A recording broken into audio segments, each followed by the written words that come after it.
Hola, ¿qué tal a todos los seguidores de Panamá América? Hoy nos encontramos con Mónica Villalaz de la CENIAF, que nos va a estar hablando un poco acerca de la seguridad informática en conmemoración o en el marco del Día Internacional de la Seguridad Informática. Bueno, bienvenida y muchas gracias por la entrevista. Para empezar, quisiera conocer un poco acerca de esas buenas prácticas informáticas para evitar ciertos problemas o peligros en la red. Sí, muchas gracias en primer lugar por la invitación a esta entrevista. Por supuesto, en efecto, tal como mencionabas, el 30, ¿verdad? Se celebra el Día Internacional de la Seguridad Informática. Algunas recomendaciones que nosotros podemos tener en cuenta justamente para proteger no solamente nuestras cuentas, sino proteger también nuestros dispositivos, es tener una contraseña segura. Tener una contraseña segura es vital para cualquier usuario de Internet, porque en cualquiera de las plataformas digitales nos exigen o nos solicitan, ¿verdad? Además de nuestro nombre de usuario, tener una contraseña. Muchas veces hay gente que comenta que le han hackeado su cuenta o le han robado sus datos o le han suplantado la identidad. En este caso, muchas veces es porque solemos utilizar una contraseña muy sencilla, muy fácil y con pocos caracteres. Entonces, lo más recomendable es poder tener una contraseña que sea lo suficientemente robusta, segura, fuerte, y para eso, pues se necesita tener un mínimo de 8 caracteres entre letras, mayúsculas, minúsculas, números y signos. Básicamente, la gran mayoría de las plataformas digitales, hablo de redes sociales, aplicaciones, juegos conectados a Internet, también tienen dentro de sus funcionalidades o dentro de su configuración de seguridad y privacidad la autenticación o verificación de 2 pasos. Eso es que no solamente nos basta con tener una contraseña segura y fuerte, sino que también podemos añadir una capa extra de seguridad a nuestras diferentes cuentas, incluso las cuentas de correo electrónico que son gratuitas, que puede ser Gmail, Outlook, ese tipo de cuentas, ¿no? Entonces, yo creo que eso sería, como quien dice, lo primordial para nosotros poder mantener nuestra seguridad en nuestras cuentas, en aplicaciones, redes sociales, correo electrónico, etcétera. Ok, un punto muy importante con el que usted arrancó es el tema de la contraseña segura. Mucho se ha dicho de esto, ¿no? Que no coloques contraseñas que sean fáciles de adivinar. Te han dado varios tips para tener una contraseña segura. Quisiera que me recordara un poco ese tema, qué errores cometen las personas. De repente puede ser que si ponen su año, colocan su año de nacimiento, entonces la gente va averiguando. O sea, qué errores y qué errores a la hora de tener una contraseña y qué recomendaciones también para que la contraseña sea segura. Sí, por supuesto. La gran mayoría de las personas, cuando se crean una cuenta o cuando utilizan o se crean pues un usuario en alguna plataforma digital, suelen utilizar, las más comunes son 1, 2, 3, 4, 5, ¿verdad? O sea, una secuencia numérica. O también su propio nombre con su fecha de nacimiento o el nombre de la mascota. Pero ¿qué pasa? Uno puede decir, bueno, pues la gente no sabe cómo se llama mi mascota o tal, pero como publicamos nuestra vida entera en las plataformas digitales, en las redes sociales, es muy sencillo hacer una ingeniería social. O sea, dependiendo de las publicaciones que uno haga, uno puede dar con el nombre de la mascota de una persona, ¿no? Entonces, hay que tener en cuenta algo muy importante, y es que el cibercrimen, donde se buscan diferentes brechas de seguridad en las plataformas digitales, están trabajando constantemente, están trabajando las 24 horas del día, ¿no? Entonces, es vital, como ya he mencionado, que tengamos esa contraseña segura. Casi siempre colocamos pues ese tipo de información que es muy básica y muy sencilla. Si alguien nos sigue, nos puede ver nuestro perfil, puede seguir nuestras publicaciones, nuestra información, incluso hasta nuestra geolocalización, que va implícita en las diferentes plataformas, ¿no? Por ejemplo, en Facebook, por defecto, cuando hacemos una publicación, nos sale automáticamente el lugar donde nosotros hemos tomado esa foto, ¿sí? Incluso cuando, ya esto es un poquito más allá, ¿no? Cuando subimos una foto donde no solamente aparecemos nosotros y aparecemos con otras personas que son contactos nuestros, ¿verdad? Que nos sugiere el propio Facebook, quieres etiquetar a esta persona. Esto es que nos están haciendo ese reconocimiento facial también o sea, nos están identificando a través del reconocimiento facial quiénes son las personas que nos acompañan en esa publicación. Entonces, todas estas situaciones nosotros debemos de tenerlas en cuenta justamente el día que nosotros estamos celebrando la protección o conmemorando pues la protección de nuestros datos personales o de la seguridad informática.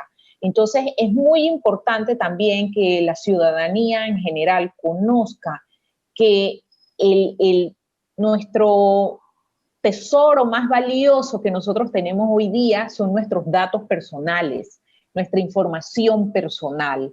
Entonces, ya con el solo hecho de publicar una sola fotografía, ya estamos dando muchísima información. Esto es geolocalización, estamos dando quiénes son las personas que se encontraban con nosotros en ese momento. O sea, ya las redes sociales nos identifican y nos siguen exactamente donde nosotros nos podemos estar encontrando en un momento dado, ¿no? Entonces, es muy importante también conocer esos aspectos.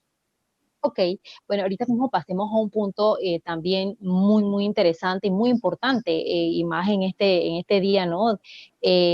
¿Cuáles son los principales riesgos en Internet que afectan a los niños, niñas y adolescentes? Uy, muy buen punto porque en este caso hay que tener en cuenta algo muy importante que ha ocurrido pues justamente este año en el contexto de la pandemia, y es que el uso por los niños, niñas y adolescentes de la tecnología se ha intensificado, no solamente porque obviamente la escuela es virtual, sino que también al estar en una cuarentena, eso intensificó pues justamente el uso de la tecnología, con lo cual también surgieron y se incrementaron las amenazas, ¿verdad?, a este tipo de uso tan intensivo.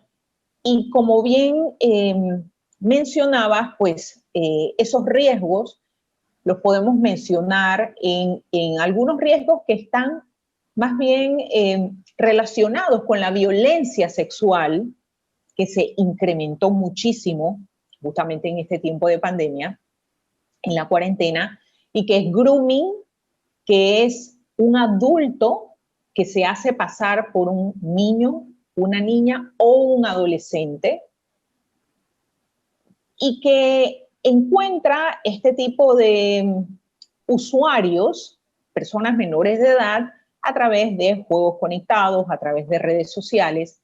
¿Y qué quiere esa persona adulta, verdad? Haciéndose pasar por un niño o niña, es lograr la confianza de ellos para conseguir ese contenido sexual. O sea, al tener la confianza y la persona menor de edad pensando que es otro menor de edad, ¿verdad? Envía contenido casi siempre sexual, erótico, íntimo, ¿verdad? Y entonces esta persona adulta lo que busca es eso, que le manden ese tipo de contenido para consumo propio o incluso poder comercializar ese material. Y ya al comercializar ese material, y bueno, y también por consumo, eso se considera pornografía infantil.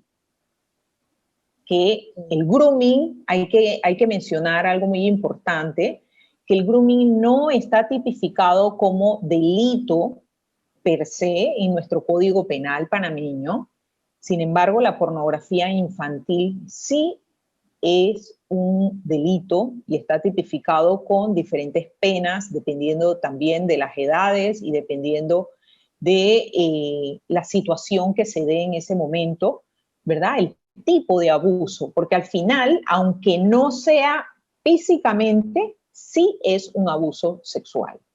¿Ok? Entonces, otro de los riesgos a los que se pueden enfrentar los niños, niñas y adolescentes es el sexting, que el sexting en sí no es un delito si se practica entre adultos. El sexting es el compartir material o contenido sexual con consentimiento, es decir, el niño, niña o adolescente lo comparte porque quiere compartirlo, ¿sí?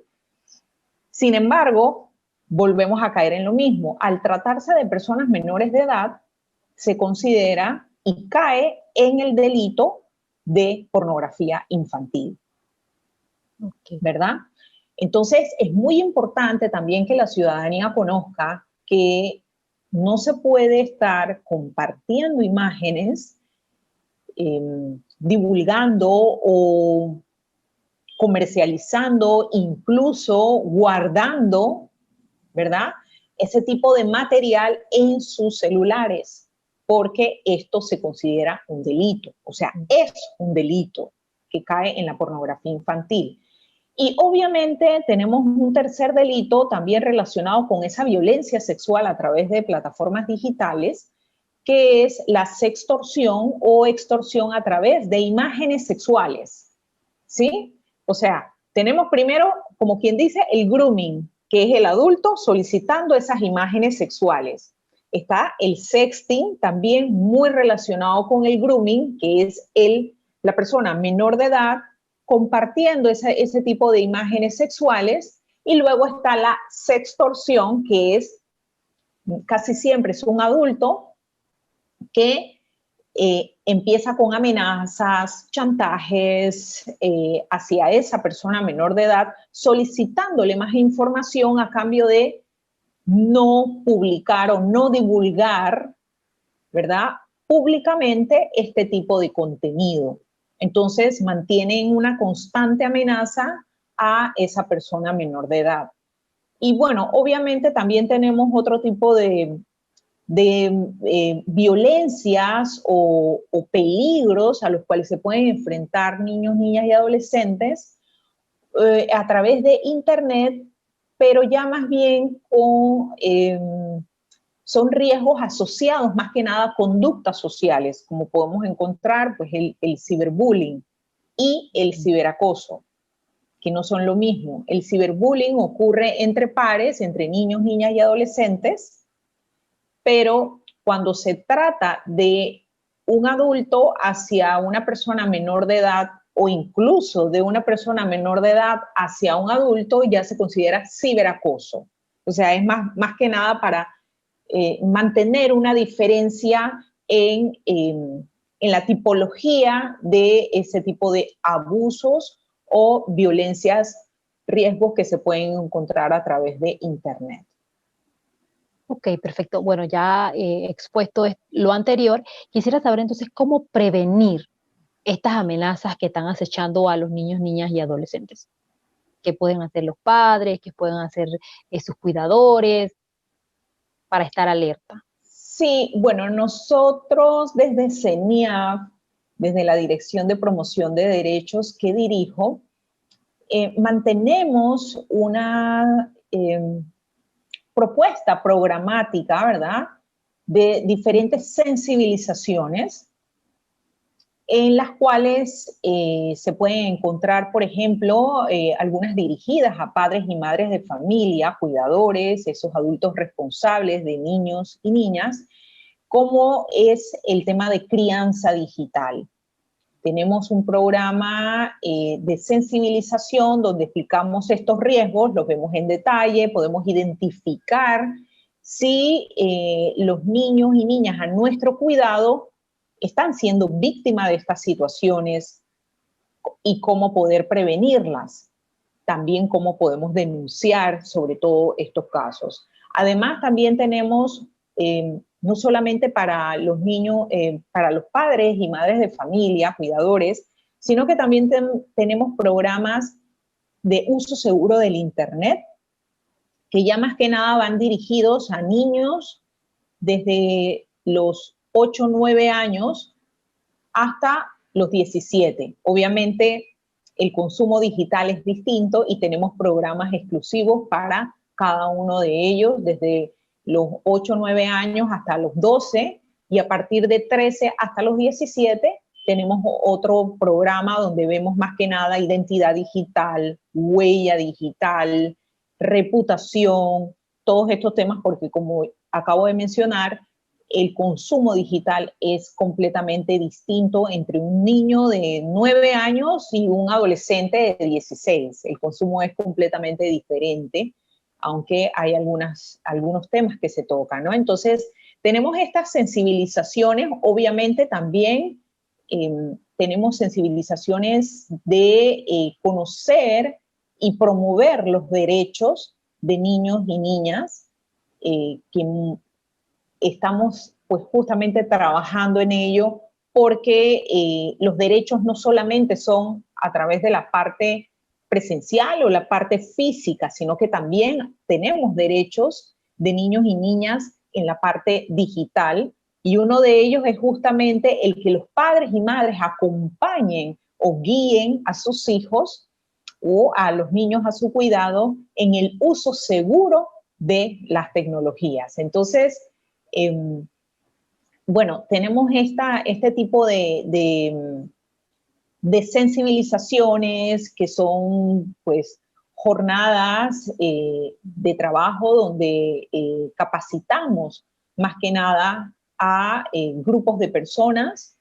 Si están organizados, pues incluso damos a escuelas, a los diferentes, a docentes, asociaciones de padres de familia, ¿verdad? Y si la audiencia, el público que nos está viendo, está interesado en poder solicitarnos a CENIAF, directamente a esta Dirección de Promoción de Derechos, pueden escribirnos al correo capacitacionceniaf@gmail.com.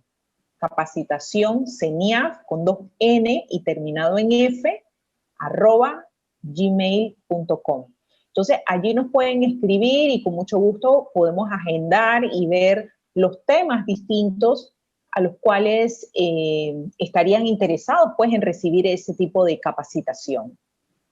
Ok, ya para finalizar, me gustaría que nos orientara un poco en el tema de que si se presentase alguno de estos casos, ¿dónde las personas podrían denunciar dicha situación o dichos casos? Sí, por supuesto. Nosotros en CENIAF tenemos 2 líneas de ayuda. Una es una línea de denuncias de protección en caso tal de que nos está ocurriendo o le está ocurriendo a nuestros niños alguna situación o ven que hay algún tipo de abuso sexual como los antes detallados, pueden llamar al 6378-3466, que esa es nuestra línea de denuncias de protección. También, si ven algún tipo de situación o si están sufriendo algún tipo de vulneración de sus derechos, principalmente de niños y niñas, se puede ir a la Fiscalía de Familia, Fiscalía de Niñez y Adolescencia del Ministerio Público, que pues obviamente ellos tienen la parte reactiva, ¿no? La parte donde ya pues se ve si es un delito y dónde cae esa denuncia en sí. Y por otra parte, aquí en CENIAF también contamos con la línea de apoyo psicológico, que es una línea pionera en Panamá, porque es una especie de call center donde pueden llamar tanto niños, niñas como adolescentes y sus familias para recibir ese tipo de apoyo psicológico, sobre todo en estos tiempos donde hay cierta depresión, cierta ansiedad, ciertos miedos, ¿verdad? O simplemente si algo está ocurriendo a través de las plataformas digitales, el niño o niña pueda llamar también en esta línea, que es la 6378-7876, ¿sí? Que es la línea de Tía Elaine, consultorio de apoyo psicológico.